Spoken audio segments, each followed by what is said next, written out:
Fala, fala, futuros médicos! Professor Renato Edson aqui hoje para falar com vocês sobre o preparatório específico de uma das faculdades que a VUNESP organiza, que é a Faculdade Moinho de Ventos, né? Então, essa faculdade especificamente, né, ou seja, a VUNESP ela vai fazer as provas e eu quero mostrar aqui hoje para você o estilo das provas e como você pode fazer para se preparar para ela. Então, vamos lá. Aqui você tem uma das provas, que foi a última prova, né? Ou seja, o primeiro semestre agora de 2026. Vocês sabem que existem dois cadernos de prova, então tem o caderno 1 com as questões subjetivas, que são as questões de Química e de Biologia, e tem o caderno 2, que são com as demais disciplinas ali, na qual você tem as questões objetivas. E aí eu quero fazer a análise de duas questões aqui hoje para vocês, para mostrar duas características da VUNESP dentro dessas provas do vestibular de medicina. Para quem não sabe, tá aqui, ó, Fundação VUNESP é quem organiza as provas da Moinho de Ventos. Então vamos lá. Eu vou lá na questão de número 26 dessa prova aqui, deixa eu chegar aqui, 23, 24, 25, 26. Deixa eu aumentar ela aqui para ficar melhor para vocês aí na tela, para vocês conseguirem enxergar a belezinha. Opa, diminuir um pouquinho, aqui ó, então beleza. Então, o que eu quero mostrar aqui para vocês? Há algumas questões, né, que você vai conseguir fazer com base na leitura e interpretação. Sim. Só que há outras questões que vai exigir de você um conhecimento de conteúdo mesmo.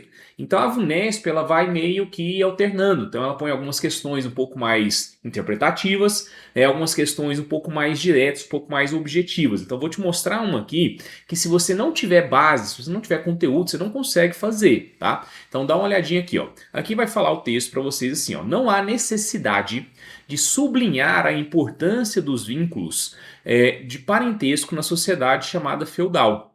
Eles constituem sua estrutura principal a tal ponto que um imenso número de relações que lhes são exteriores se estabelecem conforme o modelo apresentado por eles.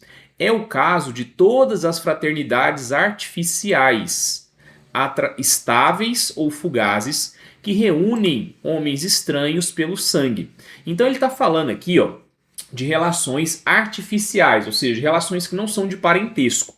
Então ele está te jogando ali para a Idade Média, você consegue observar aqui, ó, George Duby, Idade Média, e ele está falando de algumas relações que aconteciam ali que não necessariamente estavam relacionadas a questões de parentesco.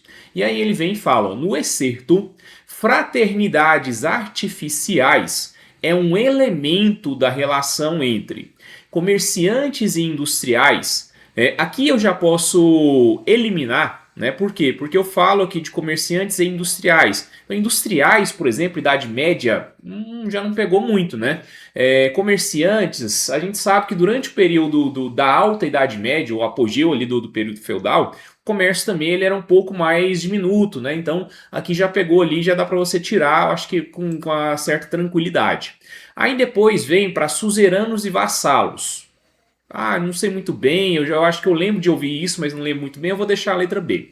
Mulheres da aristocracia urbana e rural. Então, se eu penso ali na Idade Média, é difícil falar numa aristocracia urbana, até porque nós falamos que durante a passagem, né, ou seja, da Idade Antiga para a Idade Média, eu tenho muito ali aquela questão da ruralização da sociedade, né? Um êxodo urbano, né? Então a aristocracia urbana e rural, né? E principalmente a questão das mulheres, que era uma classe um pouco mais deixada de lado, né? Então já é mais complicado também. Burgueses e camponeses, né?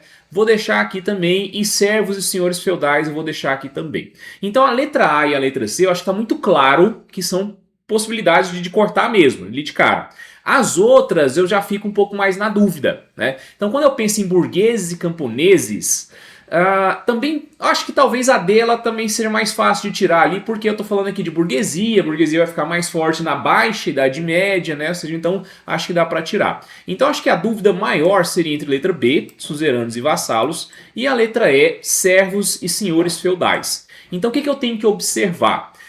Ele está falando de fraternidade, né? Ou seja, irmandade, como se você tivesse uma relação de igualdade. E essa relação de igualdade, ela nunca vai acontecer entre servos e senhores feudais. ela vai acontecer sim entre suzeranos e vassalos, que são dois tipos de nobres. Então existe um nobre, que é o suzerano, né, que é o dono daquelas terras ali, e existe um outro nobre, que é um vassalo que não possui terras, mas ele recebe terras daquele suzerano e ele passa a ter uma relação de, vamos dizer assim, de ajudar, de auxiliar, né, ou seja, de dar suporte a esse outro nobre que doou essa terra para ele. Só que ambos não são da mesma família. Então você percebe, pode até ser, né? Mas na maioria das vezes não eram. Então por isso que ele está falando de fraternidades artificiais. Ele está falando de uma certa irmandade que nasce justamente do quê?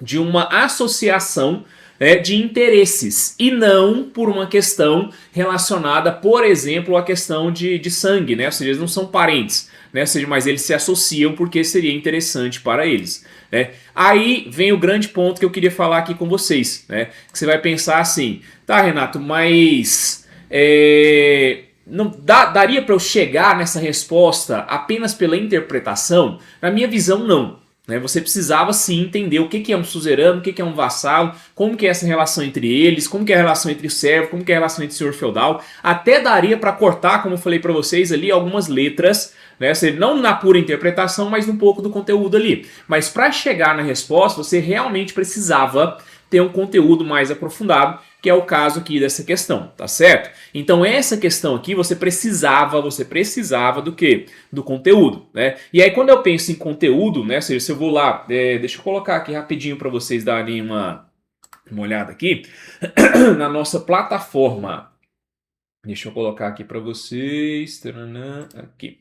Então, lá na nossa plataforma, né, o nosso curso voltado para a VUNESP, que serve, né, perfeitamente para a Moinho de Vento, se você vier aqui ó, no módulo de História, por exemplo, aqui, ó, tem todos os módulos lá, né? Assim, mas na aula 2, ó, a aula 2 eu vou falar exatamente para vocês sobre o quê? Sobre o período medieval. Né? E eu vou falar, olha lá, ó. Então já começo falando de diversidade religiosa, cristianismo, judaísmo, né? Ou seja, em algum momento eu vou chegar ali também para falar para vocês sobre a questão, né, das relações entre suzeranos e vassalos. Aqui, ó, exatamente aqui. Então se você olhar aqui, aqui eu estou falando justamente suzerania e vassalagem. Então o conteúdo da VUNESP, né, ou seja, está todinho aqui no nosso curso, você consegue acessar e você consegue realmente passar na Moinho de Ventos, se esse é o seu interesse, com o nosso curso aqui. Vamos voltar lá para a aula? Então, voltando ali, agora eu quero mostrar a outra questão aqui para vocês, que é essa questão aqui, ó.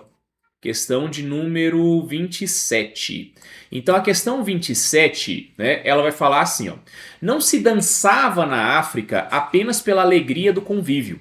Dançava-se também para reverenciar os deuses e recebê-los na alma. Foram muitas as religiões que atravessaram o oceano, pois cada povo tinha a sua. Algumas absorveram outras crenças ou foram por elas absorvidas, gerando novos sistemas religiosos como a Umbanda. Outras não deixaram vestígio, mas a uma das religiões trazidas da África, a dos orixás, converteram-se em grande número, principalmente no Brasil e em Cuba. Pessoas de outras origens e o que era a religião dos Yorubás tornou-se uma religião universal. Então ele traz algumas informações aqui nesse texto. E aí você vai perceber que agora sim você vai ter mais elementos pelo texto para chegar na resposta do que a questão anterior. Então vamos lá. No excerto, o autor lamenta a persistência de ritos africanos após a diáspora. Você percebe esse autor lamentando? Não, certo? Letra B. Descreve as diferenças e os conflitos religiosos presentes na África, destacando a transposição para a América das disputas entre os grupos distintos. Isso também não aparece no texto, ele está falando da permanência desses elementos africanos. Caracteriza aspectos religiosos da diáspora africana, enfatizando o impacto e as metamorfoses que os sistemas originais de crença enfrentaram. Sim, agora sim ele traz característica, ele caracteriza esses elementos e enfatiza o que? A questão desse impacto e dessa metamorfose, dessa mudança. Né? Rejeita a noção de diáspora africana, também não, isso aí vai aparecer bem claro no texto, e constata a liberdade religiosa dos descendentes africanos na América, revelando o caráter festivo que suas religiosidades assumiram nesse continente. Talvez, né? Ou seja, agora traria um pouco mais de sentido, né? Ou seja, mas pelo texto você percebe o quê? Que ele está caracterizando mais esses elementos e enfatizando principalmente a questão do impacto e da mudança, ou seja, da metamorfose.